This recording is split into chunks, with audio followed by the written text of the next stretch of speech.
Hi, my name is Yufan Huang. I'm a PhD student from Purdue University. Today, I'm going to introduce our recent paper, Theoretical Bounds on the Network Community Profile from Low-Rank Semi-Definite Programming. It's joint work with Dr. Seshadri Commander and Dr. David Gleick. Clustering is one of the most important graph problems. When the graph is large, people usually apply clustering to divide this kind of large graphs into small pieces to help understand and digest its structures. For example, the following high-energy physics collaboration network consists of 10,000 nodes and more than 100,000 edges. So viewing it from a global perspective doesn't help that much. The first step may be doing clustering on it to divide it into small pieces.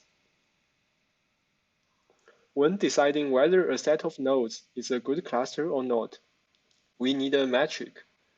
A common metric in clustering is called conductance. For a set S, its conductance is defined as the number of edges separating S from its complement. In other words, the cut between S and its complement, divided by the volume of the smaller side. To some degree, conductance is measuring the fraction between internal connectivity and external connectivity. Let's look at the following example.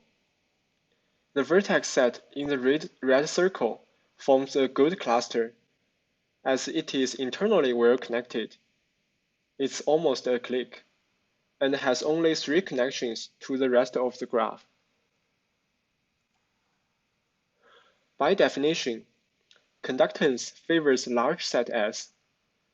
For example, in the following two graphs, one is a grid graph and the other one is an Adolf-Schreining random graph. The lowest conductance sets usually have a large volume, nearly half of the volume of the graph.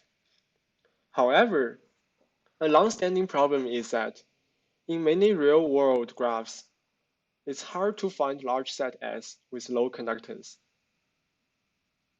One question people have always been wondering is whether this phenomenon is an algorithmic issue. In other words, the existing algorithms are not good enough to find large low conductance sets, or this is an inherent characteristic of real-world graphs. In this paper, we introduce a mathematical tool called mu-conductance to explain this phenomenon. And this tool has rigorous guarantees. Meanwhile, we propose a sequence of optimization programs to make it computationally tractable. Since this is a long-standing problem, there actually has been some research studying it. Here I briefly talk about the most famous two research. In 2005, Dr. Lang brought this problem to people's attention for the first time. They found that a lot of popular spectrum methods are unable to find large low conductance sets. And then in 2009, Dr. Leskovic and his collaborators proposed a more fine-grained conductance profile called the network community profile, which can perfectly explain this. However, the exact network community profile is NP hard to compute, and the approximated network community profile loses the theoretical guarantee, so this problem remains open. As the network community profile will play a central role in our paper, let me first introduce it. For convenience, in the following discussion, I will call it NCP. Basically, it's a more detailed conductance profile. For any graph, it will output the lowest conductance set at each specific volume. So it will generate a curve for every graph. And in this way, we can know all the information about the conductance of sets with different volumes and decide if there are large sets with low conductance. As we have mentioned, The problem with NCP is that it's NP hard to compute. One common solution is approximating the NCP by the lowest conductance set we can find. In other words, for each specific volume, a lot of sets with this volume can be generated by spectral overload-based methods. Among them, the one with the lowest conductance is picked. Therefore, the approximated NCP lies above the true NCP, as sometimes algorithms are unable to detect the lowest conductance set. This is an example of approximated NCP on the LiveJournal social network with 5 million nodes. We display a heat map of the sets found by the famous diffusion algorithm ACL and mark the lower contour in blue, which is the approximated NCP. From it, we can see there are no large sets with low conductance. This is quite typical in many real-world graphs. What's the problem? Let's look at the following two figures. The red curve is the approximated NCP.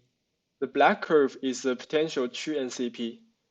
We can see, through the red curve itself, we cannot tell which one is the true NCP and how good the NCP is approximated.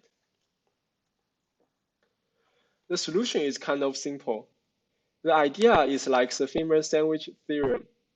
What we have is an upper bound for the true NCP. To track the trend of the true NCP, what we need is a lower bound to sandwich it. For example, if we get a lower bound looking like the green curve, then we can rule out the right figure. There are two previously established lower bounds.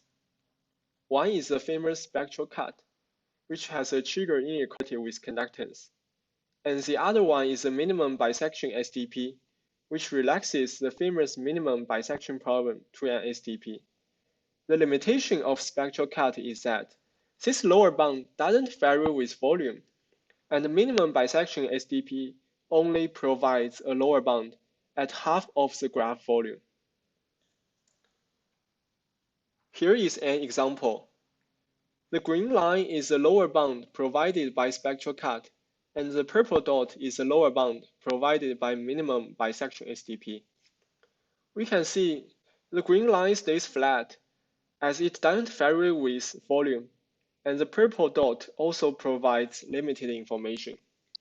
They both cannot lower bound the potential NCP very well.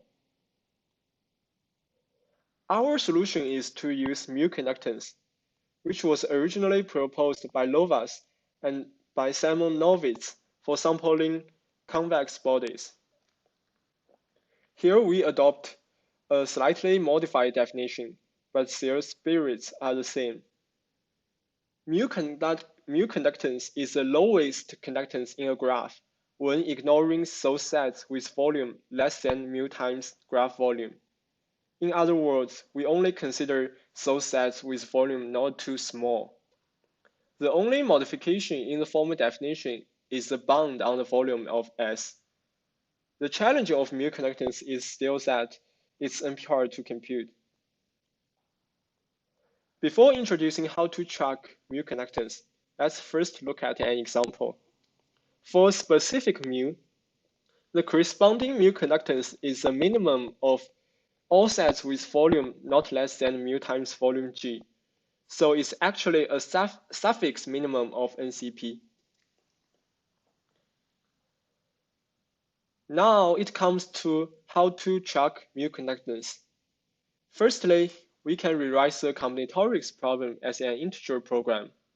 The objective function is the same as the classical spectral cut, where the numerator evaluates the cut size and the denominator evaluates the volume. Here we did some normalization, so the formula seems a bit complicated. But basically, x is a two-value vector, where the sign of xi decides which side element I belongs to. It's equivalent to the original combinatorics problem up to a constant factor of 2. The problem with this integer program is it's still NP hard. Further, Inspired by the spectral cut, we remove the integral constraints. We observe that any feasible x of the integer program satisfies that x transpose times d times x is 1 and x transpose times degree vector d is 0. Also, we add some constraints on the magnitude of elements of x. This program is basically a spectral cut with one more constraint on the magnitude of elements. However, different from spectral cut, it's no longer a generalized eigenvalue problem, and neither is it a convex problem, so it means it will be hard to solve. So we do a standard SDP relaxation to make it convex. We observe that all the constraint and objective are quadratic with regard to the vector x, so we relax the rank 1 matrix X times X transpose to a semi-definite matrix X and drop the rank constraint. Since it's a relaxation, this SDP will serve as a lower bound of mu conductance.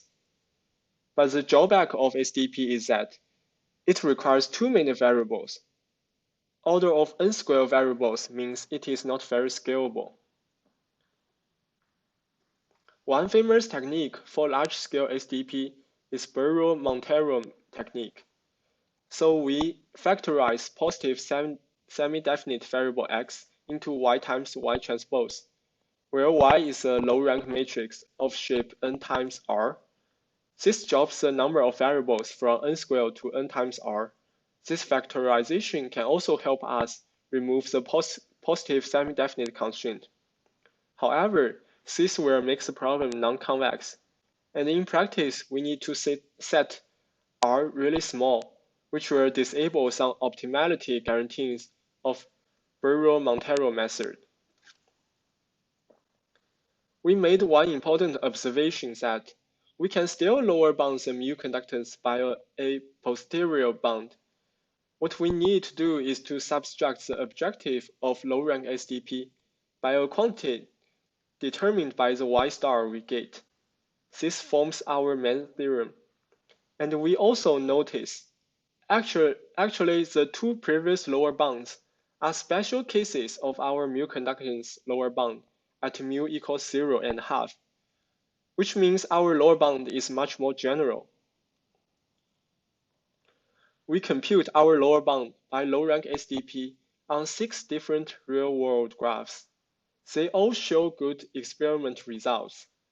The heat map and the blue contour are for approximated NCP, and the green line is our lower bound. So they together can tell us how the true NCP behaves. We can see our lower bound can help capture the trend of the true NCP very well. We can also apply our tool to other graph analysis tasks. Here we do a simple experiment of K-core analysis on email enroll. We can see our tool can reveal the NCPs of different K-cores of this graph, which helps us have a deeper understanding of the graph. This reveals the potential of integrating our tool into more graph analysis tasks. In conclusion, in this paper, we propose to use mu conductance to lower bound the NCP, which together with previous approximated NCP can give more precise information about the true NCP and answers the long-standing open problem. Secondly, we propose a sequence of optimization programs to make mu conductance computationally tractable. The code is available on GitHub. Thanks for watching.